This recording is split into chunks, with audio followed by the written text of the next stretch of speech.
정말 작아. 진짜 작죠. 원래도 맥미니는 애플의 말도 안 되는 가성비 데스크탑이었는데 이젠 그냥 가성비만으로 정의하기에는 너무나 대단해져 버린 M4 칩을 품고 더 작게 돌아온 미니미니 맥미니 되겠습니다.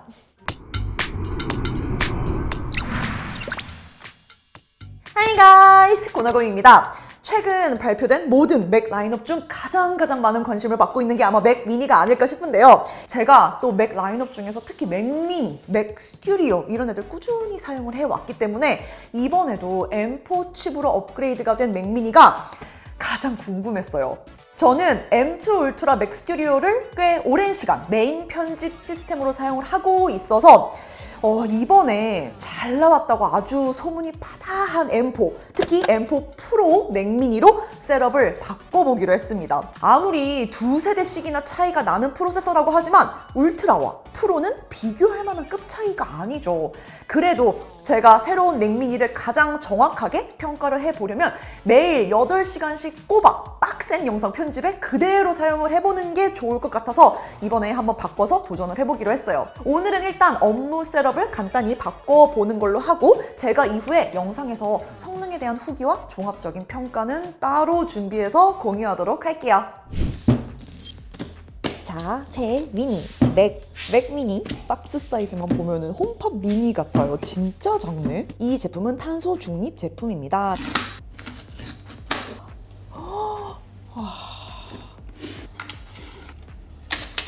진짜 작다. 가벼워. 그리고 트랙패드보다 작고 한 손으로 거뜬히 그립할 수 있는 정도의 무게, 두께, 그리고 사이즈입니다. 그리고 박스 바닥에 있는 전원, 코드 까먹지 말고 꺼내고 전면에 USB-C 포트 2개, 그 옆으로 3.5mm 헤드폰 잭이 있고요. M4 모델의 경우 썬더볼트 4 포트로 구성이 되어 있고 저는 M4 프로 모델이기 때문에 더 빠른 데이터 전송 속도를 지원하는 썬더볼트 5 포트로 3개 탑재되어 있습니다. 그리고 외부 디스플레이 연결을 위한 HDMI 포트가 1개 있고요. 기가빗 이더넷 포트까지 있어요. 이거는 주문할 때 10기가빗 옵션으로 구성이 가능합니다. 중요한 전원 버튼. 이건 어디 있냐 하면 다들 이미 아시죠? 바닥에 있습니다. 제가 기존에 사용하고 있던 맥 스튜디오와 테스트 삼아 앞으로 사용해볼 뉴 맥 미니 나란히 비교해보니 새삼 가격이 비교가 안 될 정도긴 합니다. 시간이 좀 지났지만 그리고 선택하는 사양에 따라 다르지만 제가 사용하는 스펙과 공홈 기준 가격으로 거의 3배 차이가 나요. 특히 GPU 코어 차이가 많이 나는데요. 제가 주로 사용하는 파이널 컷 프로의 경우 GPU 하드웨어 가속을 적극적으로 사용하다 보니 벌써부터 이 절대적인 코어 수 차이가 성능상 어떻게 나타날지 기대 반, 걱정 반 되기는 합니다. 제가 사용해보고 편집 경험 위주로 어떤지는 추후 리뷰에서 다시 이야기해보도록 하고 오늘은 셋업을 바꾸면서 이번에 맥 미니만큼 너무 반가운, 아니 어쩌면 더 반가운, 제가 너무나 오래 기다린 리뉴얼된 애플 액세서리 많이 보여드릴게요.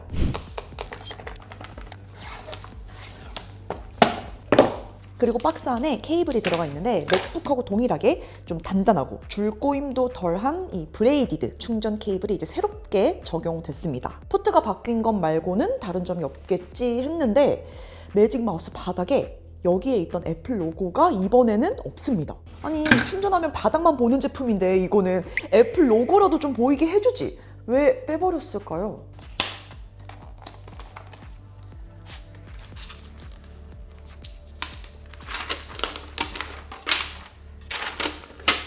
반면 트랙패드와 키보드는 포트 외에 달라진 건 없습니다. 이제는 박스에서도 볼 수 있는 파워당당 USB-C.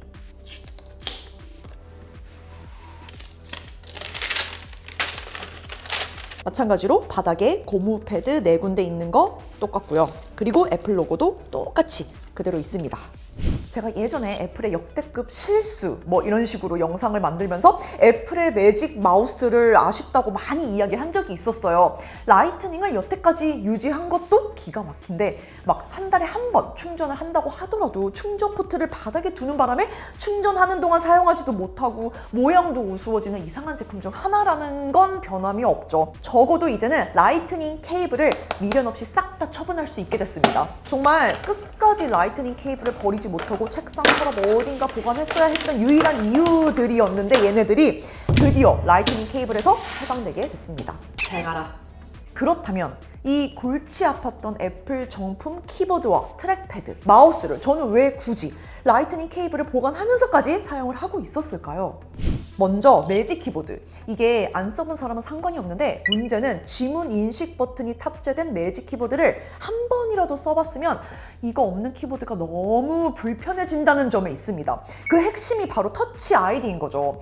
이게 매직 키보드의 유일하면서도 너무나 강력한 강점인데 이건 서드파티에서 어떻게 해볼 수 있는 게 아니라서 어쩔 수 없다는 게 또 문제입니다. 맥북 프로에서도 자연스럽게 사용을 했던 기능이다 보니까 이게 키보드를 사용하면서 너무나 당연한 건데 맥 스튜디오나 맥 미니를 사용할 때는 이걸 지원하지 않는 키보드를 사용하는 게 너무 불편해요. 모든 사이트에서 로그인할 때마다 그리고 앱스토어에서 결제할 때마다 터치 아이디에 살짝 손을 대면 해결이 된다는 게 정말 말도 안 되게 편하고요. 반대로 없는 거는 이제 적응이 잘 안 되더라고요. 다음으로 매직 트랙패드. 이거는 사실 제가 처음 편집이라는 걸 시작할 때 파이널 컷 프로 입문을 이걸로 해서 그런지 마우스를 사용해도 매직 트랙패드를 함께 쓰는 경우가 있을 정도로 저는 트랙패드에 너무 익숙합니다. 멀티터치 포인트를 이용해서 타임라인을 이동하고 손가락으로 끌어서 이동시키고 하는 그런 모든 동작들이 마우스보다 더 편한 경우가 많기 때문에 이건 제가 버릇을 잘못 들였다고 인정할 수밖에 없을 것 같아요. 매직 마우스도 비슷하게 여기서 할 수 있는 맥 제스처들이 한 번 적응을 하게 되면 이게 생각보다 꽤 편하거든요. 그래서 터치 스크롤 제스처와 같은 동작들은 서드파티 제품으로 대체하기가 쉽지 않습니다. 그런데 또 매직 마우스는 다른 두 개의 매직 액세서리하고는 좀 상황이 다른 게 제가 일단 마우스보다는 트랙패드를 사용하는 일이 압도적으로 많기도 하지만 사진 편집같이 제가 마우스를 사용하는 상황에서는 로지텍 MX 시리즈나 리프트 버티컬에 이미 적응이 되어 있는 편이라 적어도 마우스는 저에게 여러 옵션이 있습니다. 매직 마우스에 굳이 집착하지 않아요. 그리고 여전히 이제 USB-C 포트로 바뀌었다고 하지만 충전을 이렇게 바닥에 딱 꽂아서 연결을 해야 된다는 게, 이렇게 충전을 해야 된다는 게 환장하는 거죠. 단점은 너무나 명확해요. 요새 백라이트 없는 키보드 찾기가 더 힘든데 이 매직 키보드는 백라이트 지원을 하지 않습니다. 애플은 노 백라이트. 그리고 멀티 디바이스 기능 없습니다. 애초에 애플 디바이스만 전부 사용할 거다 하면 상관이 없지만 단 하나라도 다른 기기가 포함되는 순간 멀티 디바이스 기능은 없다고 보면 돼요. 무엇보다 키감도 호불호가 심하죠. 일단 키 트래블 거리가 일반적으로 쓰는 기계식 스위치에 비해서 너무 짧아서 이것부터가 호불호가 나뉘고 키감도 선택지가 없다 보니 대다수를 만족시키기 어려운 게 사실입니다. 그리고 결정적으로 가격인데요. 매직 키보드가 27만 9천 원, 트랙패드는 16만 9천 원, 그리고 마우스 거의 10만 원. 결코 어느 것 하나 저렴한 게 없어요. 서드파티 옵션과 비교하면 더더욱 그렇고요. 이렇게 단점이 명확하고 정말 단점 투성인데 그럼에도 불구하고 애플 정품 액세서리가 주는 소프트웨어와 결합된 완벽한 경험과 또 다른 서드파티에서 제공하기 힘든 특유의 제스처와 입력 방식은 정말 어쩔 수가 없는 것 같아요. 친절하게 우리에게 뭐 다양한 키보드 스위치 옵션을 주고 호환성까지 고려해주고 또 서드파티에서 채택하는 일반적인 기능들도 다 적용해주지 않지만 확실히 서드파티와 차별적인 장점은 확실합니다. 특히 저는 메인 편집을 맥만으로 하기 때문에 이런 자연스럽고 스무스한 경험을 포기하는 게 더 힘들기도 하고요. 제가 이번에 새 맥 미니, M4 프로, 맥 미니와 함께 계속 같이 사용을 해보면서 종합적으로 좀 더 디테일한 후기 만들고 또 같이 업데이트 해드릴게요. 다음 리뷰 영상도 기대 많이 해주세요. Bye guys!